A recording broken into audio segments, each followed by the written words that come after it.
I think that I have sang before many lies. I think that I've sang things that I hope will eventually be true. So sometimes we have to claim that promise. For example, that, you know, you are my everything. Well, that's not necessarily true.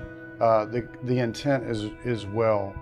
So it's not always the truth, it's where we want to be. So there are times, I think that's good, that we have to be careful about what we're singing, whether we really mean it or not. But at the same time, it can be our hope as well for what we hope will happen.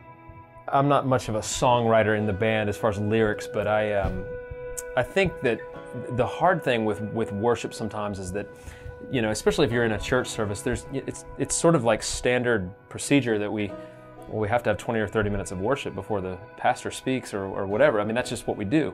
And I think a lot of times we almost are forced into that, which can be a good thing, but I've sometimes longed to be in a service where we just get on our knees and we just silently worship God, or we just cry out to Him, because I think sometimes we want the expression to be authentic in the music, and we just don't have it, you know. But as Mac's saying, I think sometimes you do have to speak it into being.